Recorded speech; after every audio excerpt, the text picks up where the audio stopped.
Le journal du off.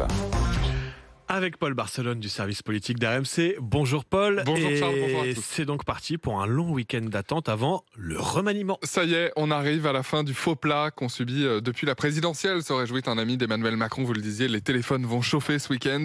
Et selon les infos du service politique d'RMC, deux options possibles pour ce remaniement.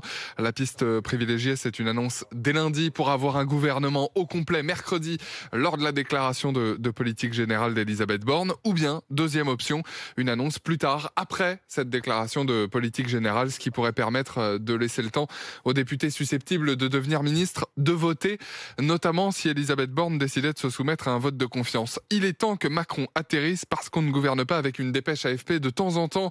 Voilà la façon dont presse un ténor de la majorité.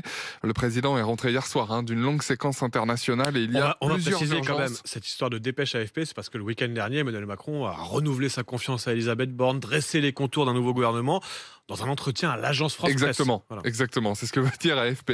Le président, je disais, est rentré hier soir d'une longue séquence internationale et il y a plusieurs urgences à gérer pour lui, notamment remplacer les ministres de la Santé et de l'Écologie, en plus de la dizaine de portefeuilles plus techniques qui vont des transports au numérique en passant par l'industrie, la politique de la ville et les anciens combattants. Oui, mais il y a plusieurs secteurs, le logement, etc., qui attendent de connaître le transport, le nom de leur ministre.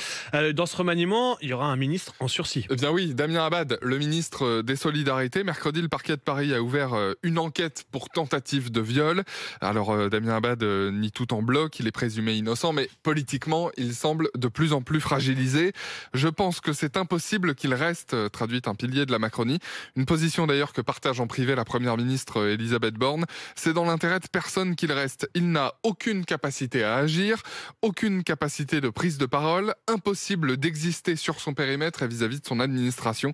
Voilà comment le tacle, là encore, un membre de la majorité lors de l'annonce du gouvernement. Damien Abad était pourtant présenté comme une prise de guerre puisque c'est l'ancien président des députés Les Républicains. Il est plutôt devenu un inconvénient, conclut une macroniste, comprendre un boulet dont Emmanuel Macron pourrait se séparer à l'occasion de ce remaniement. Le cas Abad et tous les autres, en fait. Le casting du remaniement, ce sera à suivre ce week-end, en début de semaine prochaine, évidemment, dans le journal du off, tous les matins sur RMC Story, avec Paul Barcelone et tout le service politique d'RMC. À 8h38, c'est l'heure des meilleurs moments d'Apolline Matin.